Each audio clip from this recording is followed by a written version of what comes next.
Let's shift our attention. MVP odds came out from betonline.com and betonline.ag.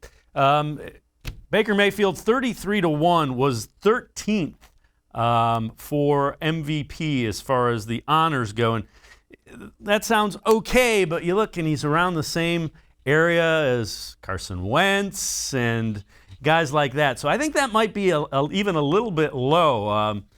Joe Burrow and Tannehill, two more that he was in that area for. What do you think about the potential there with Baker Mayfield if he takes another step and potentially moving into that thought process where he could be an NFL MVP?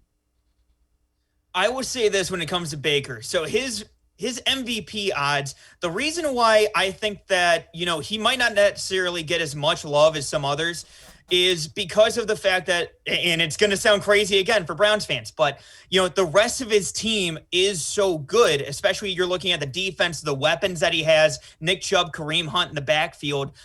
The MVP, they're going to be going ahead and looking at, how much has he done for the offense? Do I think that Baker Mayfield is pretty much the key to this offense? Yes, I do.